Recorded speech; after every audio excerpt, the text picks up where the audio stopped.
Hi, this is Melody from Codecademy. In this walkthrough video, we'll go over the Ridgeline prototype. In this project, we will create a high-fidelity digital wireframe for a product details page of Ridgeline, a popular outdoor clothing company. Then, we'll transform this design into an interactive prototype. Based on user research, we'd want the product page to include a navigation bar, product name, cost, product description, available colors and sizes, images of our product, and an add to cart button. We have the option to also add a link for product reviews, a size chart, shipping options, and an add to wish list button. The prototype will allow users to interact with at least two elements on the product details page, such as selecting a specific size, adding an item to the cart, or viewing different images of the product. Note that this project contains a series of open-ended requirements, and there are many possible outcomes. To kick things off, we have a template that can help us get started in Figma. In the template, we have low-fidelity wireframes that we can use as a reference, as well as design assets that we can use in the high-fidelity design. Use the elements as you see fit, and know that you can use elements that are not included in the template. Now that you've gotten an overview, pause the video and go ahead and try the project. Return to this video to see a walkthrough of the project.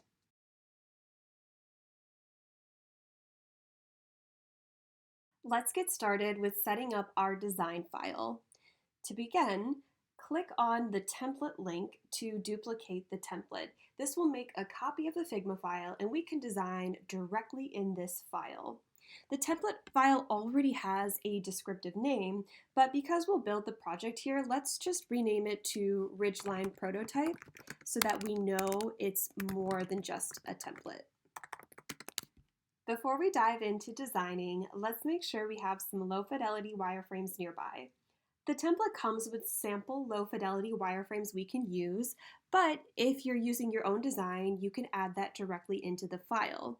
If you have your wireframes on paper, it's great to have them right by your device, but we can also put them in the file as well. Once we have the image file on our device, we can open the Shapes menu, select Place Image, grab the file that we want, and now we just click to add it to the canvas, and then we can drag it into place.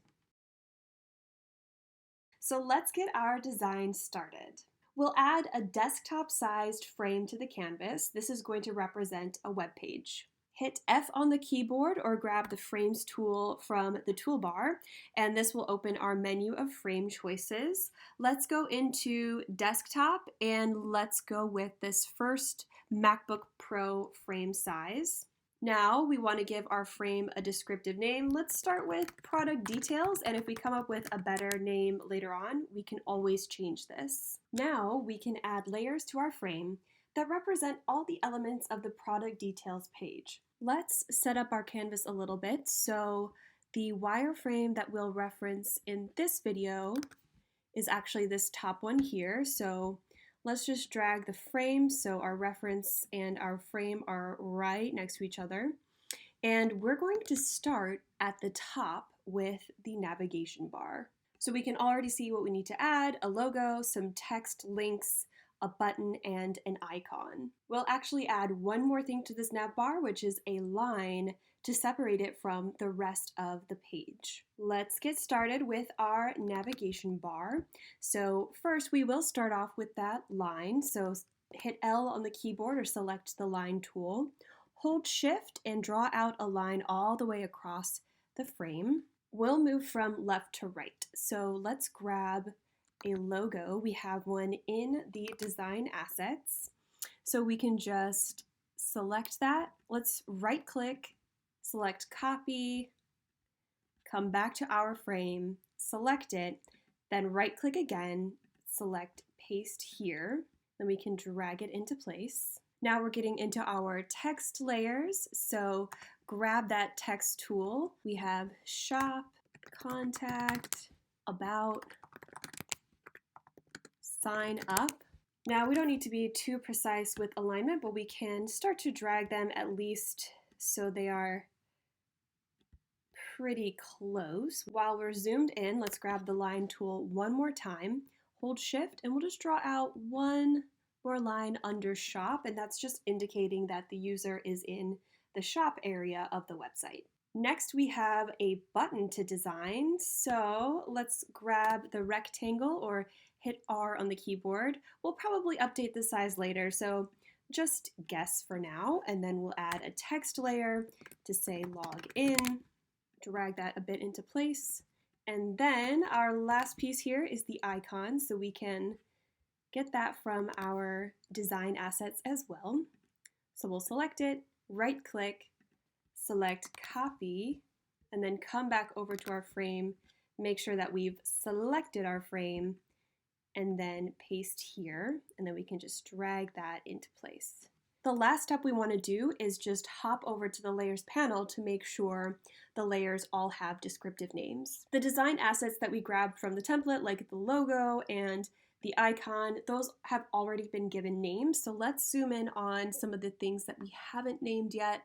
This long line that goes across, let's just call it navbar because that's what it's related to. And then we have this line 2, which is our little line under shop. Let's try shop selected. That kind of gives us a clue what it's doing for us. And then this rectangle is a button. Now let's work on the left side of the frame. So to check our reference, we have one large image, 4 thumbnail images, and then some arrows for navigation.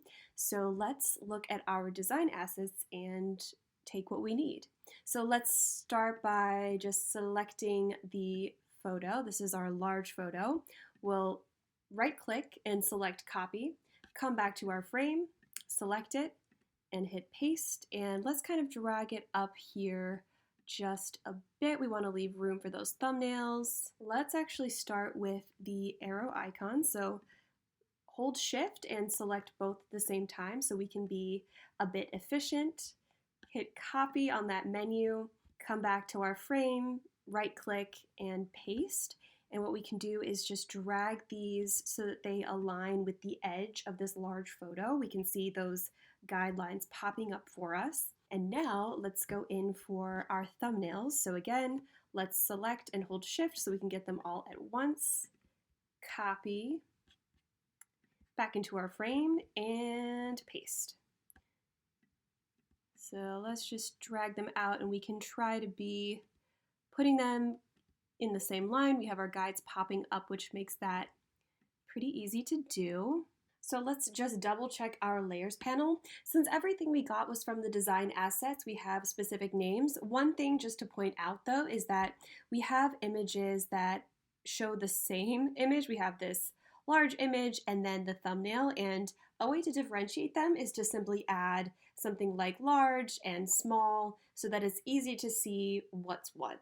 Now let's work on this right side of the frame. So checking here, we need our product name, price, description.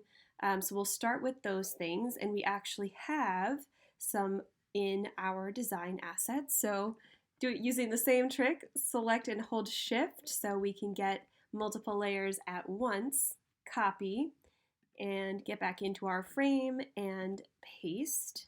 And let's just kind of drag this out approximately where we want it. We can match, so these are about in the same line, and we'll put the price up here and details down below, and then maybe we'll actually just drag that so they're kind of all aligned together. These were all text layers, so we don't need to rename them. They are already descriptive enough. Let's check back in with our reference wireframe to see what's left. So we have colors, sizes, and an add to cart button. Let's be efficient with these layers and use the same shape for the colors and the sizes. Let's go in with a rectangle, hit R on the keyboard. Let's hold shift and actually draw out perfect squares. Since the rest of the layers will look like this, let's select it and duplicate, and then I'll duplicate this one, and we'll add one more. And now that we have all of these color layers, we can select everything at once, just drag the mouse over all of those layers, and let's hit Command D and drag out the ones for our sizes. Now let's get in some text labels for our colors so we know what they'll be. We are going to add in yellow because that's the color that's shown in the image, but we'll go back in with the red, blue, and green because that was from our reference.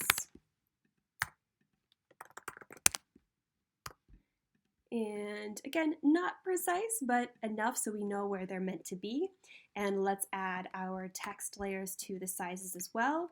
We'll have small, medium, large, extra large, and we can try to drag those into the middle of the boxes, but we'll have to kind of update everything later anyway, so don't worry too much about that.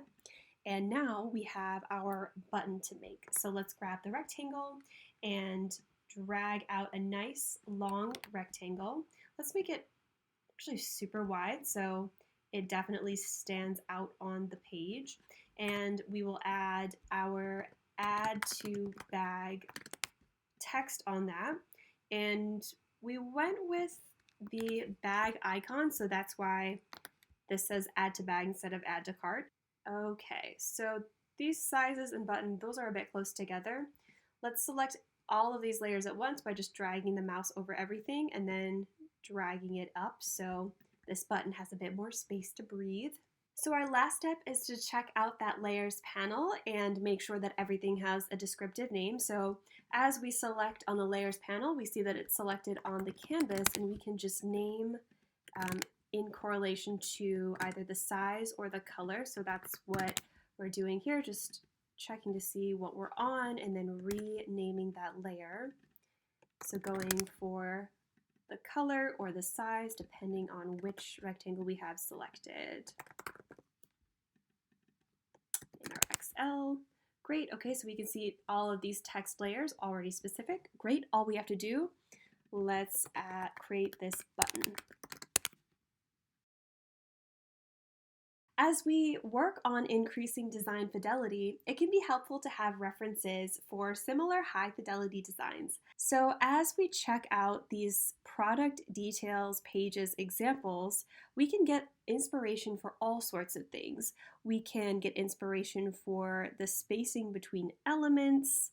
We can also get inspiration for the different sizes of text that are used, the different styles. We can also see how color is used to make certain pieces stand out. So checking out these examples can help us get started, and if we get designer's block, let's leave the tabs open so that we can come back and look for some inspiration. Let's increase the fidelity of the product details page. We'll start with the navigation bar. Let's select this line and we'll give that a slightly heavier weight. We'll bump that up to 2. And then let's open the fill of that line and let's make it a nice subtle gray color. Let's actually take this down just a bit so these elements have some more space. And now with the line in this position, let's pull the logo down just a bit. And now we can update our text layers. So let's select everything while holding Shift so they all select at once. And we can go over to our text properties. We'll use a typeface called manrope. Grab just these 4 layers and bump the size up to 20. The size on the button will be 24 and a medium weight, so just a bit larger. And now with these text layers in the size that we want them, we can see that they probably need a bit more space between each other and maybe they can come down a little bit as well. So just grab those and start kind of pulling them apart. Let's actually zoom in a bit, see where we are. This line is a bit short now that we can see the final size of this shop layer. Hold Shift and just drag that out until the guide appears. We can also just nudge this up so it really shows that it's connected to this shop text layer. And then let's bump up the weight to 2. And let's actually give this text layer a little bit of weight as well. We'll go with semi-bold. And now it's very clear that this has been selected and the user is in the shop section of this website. And now let's go in for this button and add a little bit of length and then some more height as well. We'll just keep dragging that out. And let's take this and add some rounding to the corners. Let's try a corner radius of 10. That looks nice. Let's keep it there. You can always adjust the corners to your liking. Give it a nice fill color, something that pops from the white background. This kind of dusty blue is a nice contrast to the white. And now we definitely want to update this font of the login button so we can see it. Let's just go all the way with white so we have a nice strong contrast. And now we can take this and drag it so it's in the middle of the button, snapping into place. Perfect. Now that we have the style of the button set up, let's group the layers together so they act as one layer. So hold Shift, select the text and the rectangle layer, and we can right click and hit group selection, and we also have Command or Control G as a shortcut. And once we do that, now these layers are acting as a group. If we make a group, we need to name a group. So let's head over to the layers panel. We'll see this layer that has a very non-descriptive name, group 1. Let's just change that to button so we know what that group refers to. Now we'll work on customizing the images of the product. Let's first add something here to indicate that this thumbnail is the image that's selected. So select that smaller thumbnail image. Let's add a stroke, maybe give it a weight of 2. And now we can see that that's the photo that has been selected. Let's check the alignment of our arrow icons. So we can select and hold Shift. And now the X values are going to be mixed. So they're in different spots on the X axis. They should be in the same spot on the Y. So let's update these to be the same. We'll go with 815. Boom. Okay. So now our arrows are perfectly aligned. We can do that same trick with our thumbnails, just checking that Y axis. We selected them all and they all have the same value, which is great because they are all aligned on the Y axis. Now we can update these text layers for the product, the price, and the description. So one thing to note about Figma is that if we want to pick a new font, we can't preview the style before we apply it. So all of these are actually Google fonts that come preloaded into Figma. So if we want to check out the style beforehand, we can open Google Fonts and then we can browse for different styles. Once we know which font we're going to use, or at least test out, we can head back into our design and then make that change. So let's select all the layers we want to update, and then if we know the name, let's just type it in, or we can search through that alphabetical list. Let's have the product name and price be a little bit larger and more bold. Let's try 24 for size and bold for the weight. So that gives it a little pop from this description, which is nice. Let's work on updating the available sizes and colors. Let's select these text layers, hold Shift so we can grab them all at the same time. And let's update our font to Manrope, which matches the details and product name. Now let's just select these color labels and shrink them down. Let's go with 12. And now they can fit above these boxes, which is nice. Let's grab them one more time and nudge them a little bit closer to the boxes that they correspond to. So it's just super clear what the labels are meant to do. Now let's select every single box layer here, and we will adjust the corner radius and give it a little rounding. Let's go with 5, so it's just a slight curve on the edge and it will kind of match the shape of the buttons that we create as well. Grab our fill and have these match the colors that are labeled above. So we have our yellow, our nice bright red. Let's go in with some blue and a little bit of green as well. The jacket in our photo is actually yellow, so let's indicate that that has been selected. Let's grab that yellow box and add a stroke to it. We'll bump the weight up to 2. Great, so now it's clear that these correspond. Let's go into our size layers, and let's give this a little bit of perhaps a light blue color. Go with whatever kind of looks good. I want it to be subtle, but give it a little bit of a difference from a gray color. Okay, let's work on alignment. So grabbing these text layers and just dragging into the middle of each box so we have some nice symmetry going on. Large and our extra large.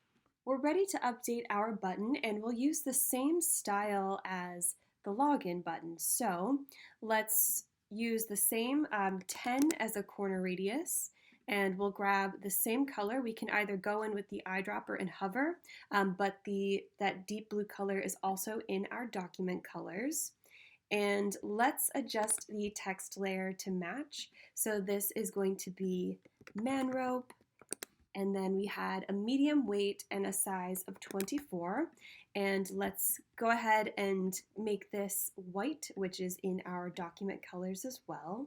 Now we can grab the text and just drag it until we see our guides pop up, showing us that we're in the middle of that rectangle. Let's select the text layer and the shape layer while holding Shift, and now we have either the option to right-click and open a menu or hit Command or Control G on the keyboard, and that groups the layers together so they act as one, which is very helpful for repositioning this button later on. If we make a group, we do need to name a group, so let's head to our Layers panel, and let's give this the name Button Large to differentiate it from our login button. Excellent! We have updated the properties for our layers and our design is looking good. Our final step for increasing design fidelity is to check alignment. We worked on alignment throughout, but once everything is in place and updated, it's helpful to go back and do some final polishing. One way to add some symmetry to this page is to give margins on the left and the right side of the frame that are the same width. Let's start on the left side with any layer that would go right up against that margin. For these ones, we can just go up to that X coordinate. Let's go with 60, and now they're all in the same spot, which creates that even margin. On the right side, that trick is not going to work because if we align these elements on the x-axis, it's actually aligning this left side. So we'll do something else here to create that same margin. So we'll have to go layer by layer, select the layer first, hold Option or Alt, and then hover over what we want to measure. So in this case, we're trying to see what the distance is from the edge of the frame. So right now it's at 63. All we need to do is to nudge this to the right a little bit, and we have a perfect 60. And we can do that with each element. Just select it, hold Alt, and then see which way we need to go to create that nice even margin. And our last one here, this button, holding and giving that a little nudge on the keyboard until we are all even. And zooming out, we can see this does give a nice look to the design. Let's update all of these elements on the right side of the nav bar to be equally spaced. Using the same strategy, select the layer, hold Alt or Option, and measure the distance between. Let's go with 50 pixels between everything up here, just because it's easy to remember. We'll be able to do that, and just going through each one to check that they are evenly spaced. Let's grab all of these at once and push them all together. And last, we have this Shop in Contact. Moving that just over here. Great. These layers should all be aligned to the same X coordinate, so let's select them all. And ooh, okay, so they are mixed. This button is in a really nice position, so let's go with 963 for our X coordinate. Again, I'm going to just select everything that we want aligned here And zooming out, nice. So make any other adjustments that you see fit for your design, but otherwise we are all set up with our high fidelity design and we can transition into thinking about our prototype. For this prototype, the user will interact with elements on one page rather than navigating to new pages of the website. So first we want to decide what users will interact with on the prototype. There's lots of choices, but a few ideas could be selecting a size, flipping between these different images, and selecting this Add to Bag button. As we decide what to do with our own prototype, it can be helpful to go back to these examples and see what happens when we interact with different elements on the page. It's helpful just to see some options for interactions that we might create in our own. Before we prototype these interactions, we'll stay in design mode to set up the frames we need for the prototype. We'll start with creating an interaction for selecting size. So our first step is to select this frame and then hit Command or Control D, which will duplicate that. And now on this duplicated frame, we'll go in and imagine that the user has selected this XL size. One way to indicate that is to add a stroke to it. And that's the only change we need to make within this design. It's important that we rename the frame so it's clear what this frame actually shows. So let's go with size selected XL. Now we have the frames that we need to create that interaction of selecting a size. Let's work from this size selected frame and create an add to bag interaction. For this step, the user would need to select a size before they can add something to the bag. So let's actually grab this size selected XL frame, duplicate that, and now we'll go in and imagine that from here they've selected the add to bag button, and here we'll have a notification appear in the bag icon to show that it has been added. So let's go into our design assets and grab this notification. So just selecting, copy, and coming back to paste it into our frame up here. And then we can just grab this and drag it into place. So that's the only change we need to make here on this frame. Let's update the name here as well. Let's say one item added. Let's set up frames for one more interaction, which will be switching between the images. So let's go back to this product details frame and duplicate that. Let's drag this down under here. Will be a little easier to work with. And we'll imagine that the user starts on this page and selects this right arrow. So that means that this image will change to this more close-up view of the jacket. So let's swap out our images. We'll grab this from our assets, copy it, and paste it. And we can just keep this original here so we know what the coordinates are. So I'm just checking here, 60 and 193. So we'll do the same for this one, 60 and 193. Now let's update our thumbnails. Let's take away the stroke, just select that minus button and add a stroke to the image that's now selected. We'll give that a weight of 2. Those are the only changes we need to make to this frame. Let's go in and rename. Let's go product details image 2.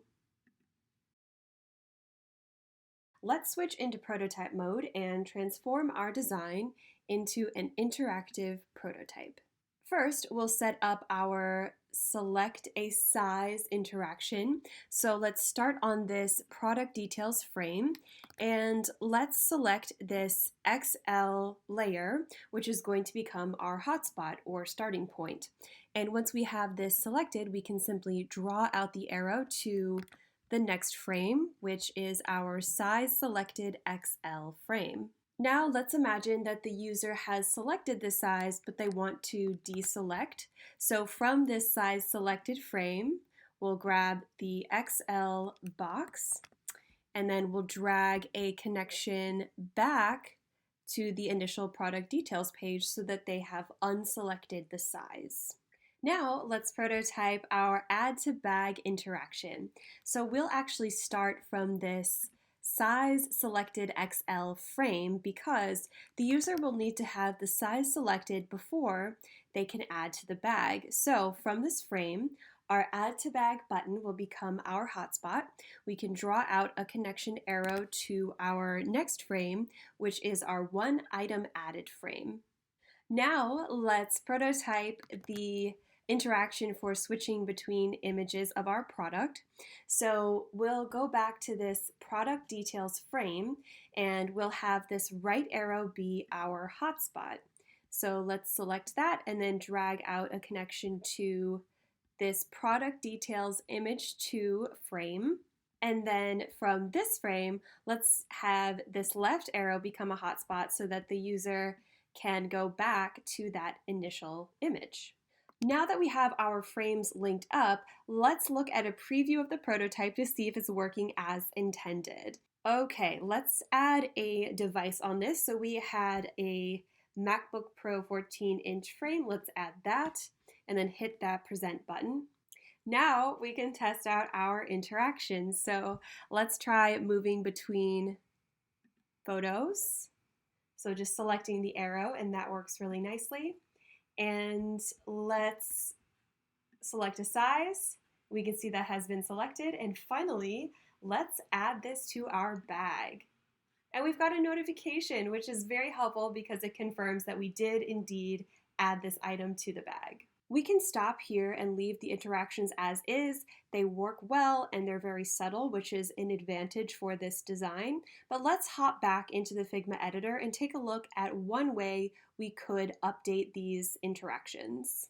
We'll test out the Smart Animate feature, which creates a seamless animation between similar layers that appear on different screens. As an example, on these two frames, here and here, the only difference happens on this icon label. It's kind of blank here, and then we have a notification pop up. Because that's such a small change between these frames, this is a good candidate to try out Smart Animate.